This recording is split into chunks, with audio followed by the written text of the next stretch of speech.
Hey everybody, it's the Commodore from the Planet the Gray Wolf, bringing you another installment of the weekly Ringer series, the sixth installment as a matter of fact, and still going strong. This week we are going to wrap up the question about the iPhone on Verizon from last week and talk to you about some of my comments and my thoughts on the epicness of this shift, and to reflect on some of the comments that you guys have posted in regard to that Ringer, and then move to a question for this week, which the Ringer will really focus around classic handheld gaming. All right, so you might notice that there's a little bit of a change in terms of camera angle right now, and hopefully this will show you that I definitely do respond to comments. I didn't have a ton of time to be able to set up the camera today and do my shot because I've got a lot going on this week and specifically this weekend. But I wanted to show you that we had a forum commenter, Overheat, who I thank very much for his comments. You know, the series is definitely in its newest form, so if you guys have any suggestions for things that you'd like to see, or if you have criticisms, things you would like to see maybe done a little bit better in the weekly Ringer series, we're only in the sixth installment, guys. Feel free to jump onto the weekly Ringer forum and post comments. I would love to hear them. I would love to hear, even if you just enjoy the series and you'd love to see more things, if you have ideas and suggestions for weekly Ringers in the future. And if you just have overall general comments, that would be fantastic. I'd love to see that. So, with that being said, trying a few new things. Still don't have the audio situation the way that I want it. Obviously, I'm still using the embedded microphone in the camera, but I am hoping to have that rectified by next week. I'll actually have a microphone which will be a little more noise canceling and a little more focused on my voice. So I'm going to give that a shot, and we'll definitely get back to that next week. All right, so last week's Ringer focused around the iPhone being brought onto the Verizon network. And the question that I really asked was, what's the big deal with iPhone 4 being brought to Verizon? And what did you guys think about it? Why or why not is it really that big of a deal?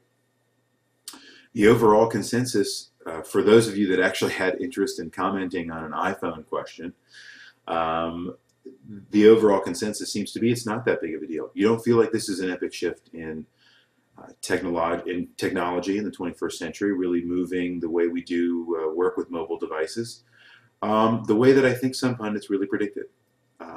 And I can't say that I disagree with you there. So I like the idea. Some of you said, okay, well, you know, there was the classic, well, Mr. K just got an Android phone, and, you know, Youngblood doesn't have any of them because he's a viewer from outside the United States. And, you know, you just go down the line and see why everybody's there, why everybody has their comments and has skin in this game, as it were. But I find it interesting. I don't think any of you said, yeah, I can't wait to get my iPhone because now it's on Verizon. And I'm actually feeling like that's a pretty good representation, you know, of the rest of the population. I think everybody was yelling and screaming about the iPhone being on Verizon as a way of kind of complaining that the iPhone was on AT&T to begin with.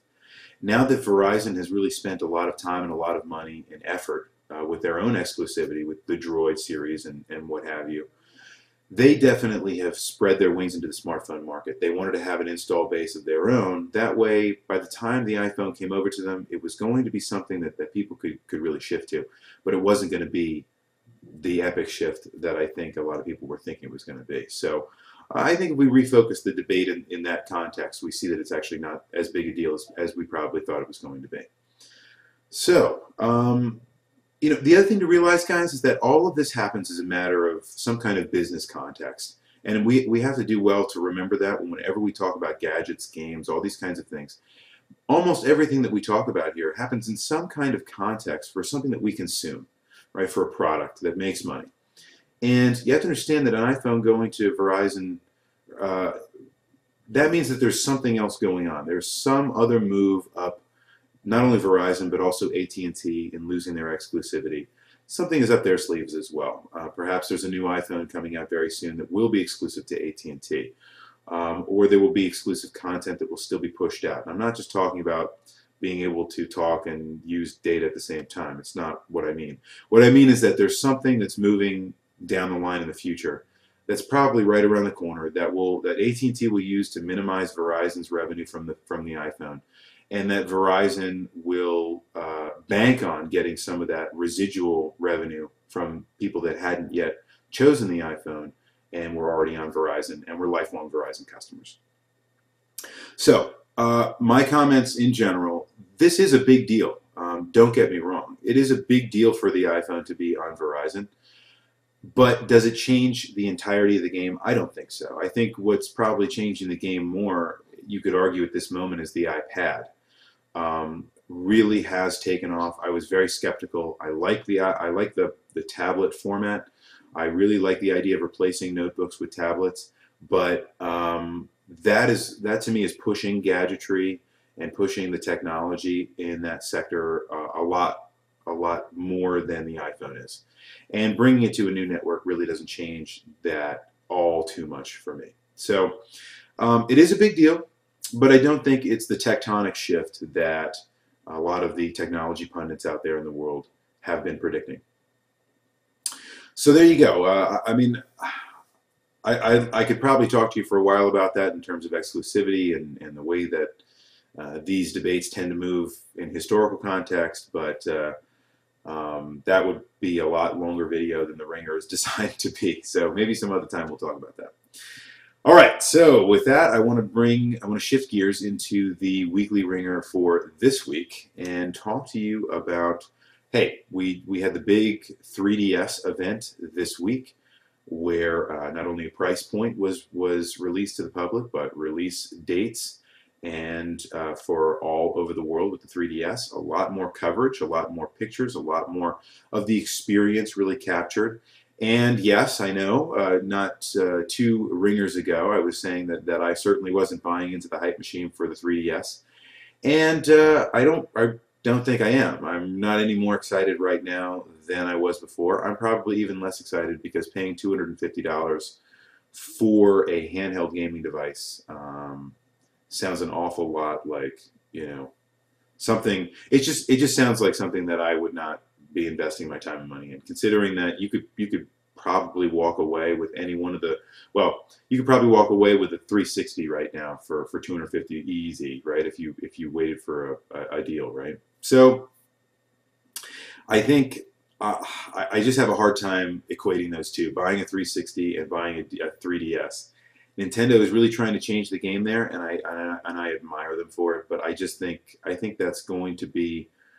I'm not saying they're not going to sell a lot of units. I think they absolutely will. But is it going to change the game? I'm not so sure. But all this is inconsequential because what I wanted to do was celebrate the 3DS event and the hype machine by talking to you about handheld gaming and some of the classics therein. So I wanted the Weekly Wringer this week to focus on some of those classic portable games of the past. And so what I want to do today is ask you in the Weekly Wringer for this 6th installment, what is your favorite handheld game of all time? Portable game. I'm going to use a loose interpretation. You guys are going to take it however you want to anyway. But I want to use a loose interpretation.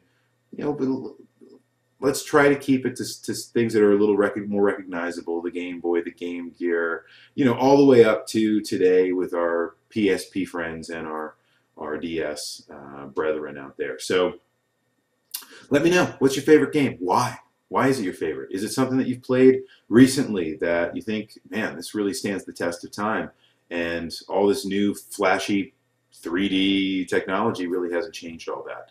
I could still play this. It's a fun gaming experience. And just talk to me about what games you love and why that come from the portable market, because it is a time to be celebrating mobile gaming.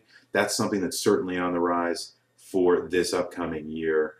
In 2011, we're going to see a lot of portable games that are really geared towards selling to broader markets. So not only on handheld devices like phones and things like that, but also on obviously the 3DS. And perhaps even a relaunching of the PSP in some way, shape, or form, perhaps even the PSP phone. So that is the Weekly Ringer for the 6th installment. I am the Commodore from the clan of the Gray Wolf, and there is no reset button.